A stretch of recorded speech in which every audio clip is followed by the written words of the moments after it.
Here we are, night B at Mission Peoria, and thanks for tuning in again. We're in the Creative Suite doing a little podcast. We have Heather here who has just stepped off stage. Yeah. Great job.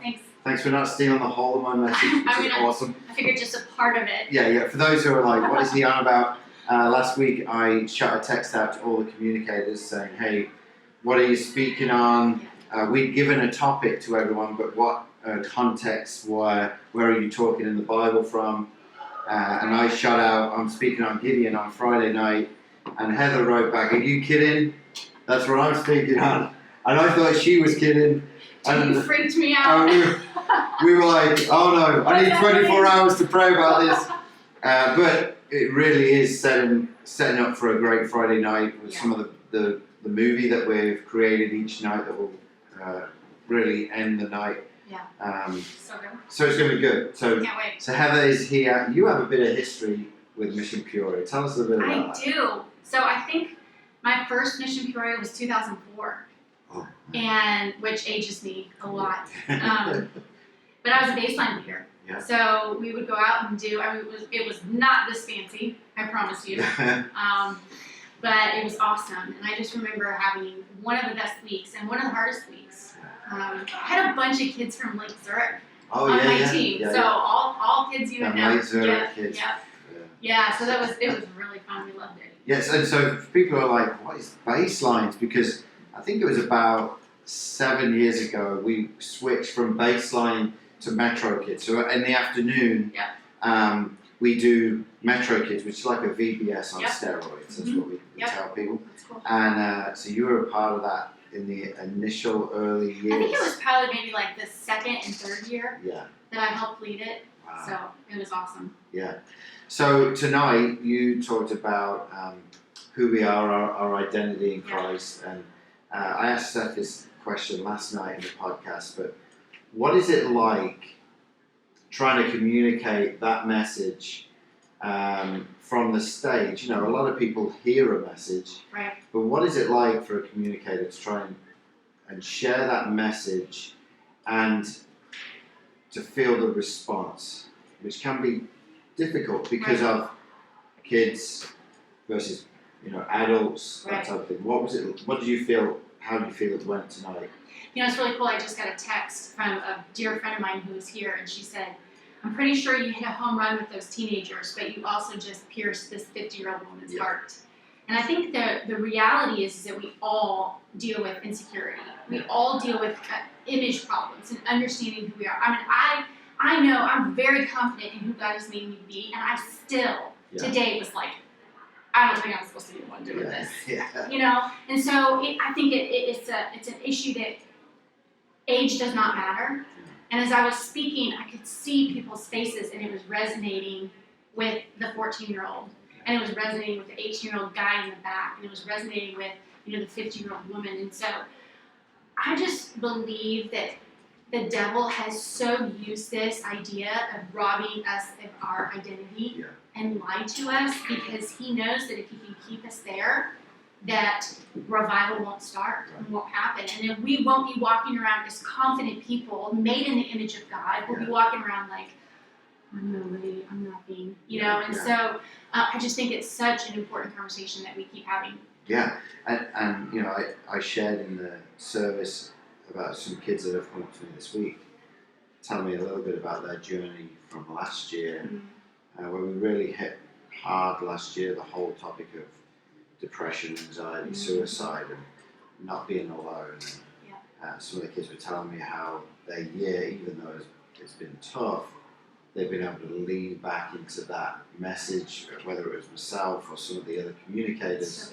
And you're like, sometimes you think, man, did anyone really hear that? Like, you know what I mean? Like, you speak a message, you communicate as best as you can, you try and be creative as you can.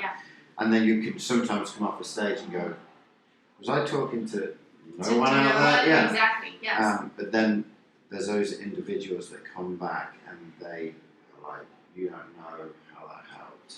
Right. And last year we shared a story about Kennedy, who was a young girl who had done Mission Peoria for many years. And about 2-3 months before Mission Peoria. She was tragically killed in a car wreck just in Metamora. Yeah, I remember that. And you know, we had a lot of students that knew her that were here, and we had actually honoured her through one of our art pieces on a shirt that no one knew all week. They'd been wearing this image of Kennedy. Wow, that's cool. And then on the night of, we talked about Kennedy's life, and there were so many people, even in the room, that had experienced depression from just that whole story of what had gone on. And this year, and even being able to meet with Kennedy's dad and try and help him through some of the last year, it's one of those things that you don't know the power that God releases when you're speaking. What for you? I mean, you've obviously experienced that. I know it's funny. Ethan, who is in the room, he is 21 now. That's my son, and he's in charge of all of the creative. Yeah, it's amazing. At Mission Peoria and Dream Center, but all the Instagram and all the vibe and the shirts and everything else. However, he was you were his children's pastor. Yeah, you just want to keep showing that. Yeah. But seriously, like, you know, there was a lot of kids here tonight that you had impact on years ago when you were way younger. But how does that feel? Like seeing kids stepping out and stepping into that real world of who God created them to be. Yeah. Honestly, it's almost overwhelming. I had to like put on my big girl pants. And I came on stage tonight to say, like, you're not going to lose it. You're not. Because I was standing there last night, actually, watching these young people lead us to the throne of God and seeing Ethan, incredible job on all of that. Just like, I'm so proud of you. And I just was overwhelmed that God allowed me to even have a tiny part of impacting young people to say, like, it's worth it. Yeah. Ministry is worth it. Living for God is worth it. All the hours, the terrible pay, you know, it's all worth it, because then you get to see this happen and you get to see these kids grow up to just do incredible things, way more than I could ever do. Yeah. You know, and that was part of what I talked about tonight, is like, let's be the generation of people who let them stand on our shoulders, because they're going to do way more than we ever could do. So it's truly one of the greatest things that I've experienced. Yeah, and I know for you it must have been pretty tough just getting up there and seeing, you know, obviously kids in the band, but the real young. Yeah. Sorry. But also, you know, looking out in the crowd and seeing people that you may know, and you had like a lot of your church here tonight. Yeah, I had a crowd. Yeah, and Heather and her husband help run a church called Church 214 that have just bought a building just probably 4 blocks from the Dream Center, something like that, probably, you know. Yeah. And so, and you guys have been a part of a lot of the things we do at the Dream Center, and I just see that being even stronger in the future. So, so thank you for coming, not just tonight, but being a part of everything we're doing at the Dream Center. Oh, it's my pleasure. It's wonderful. It's so exciting to see the city coming together.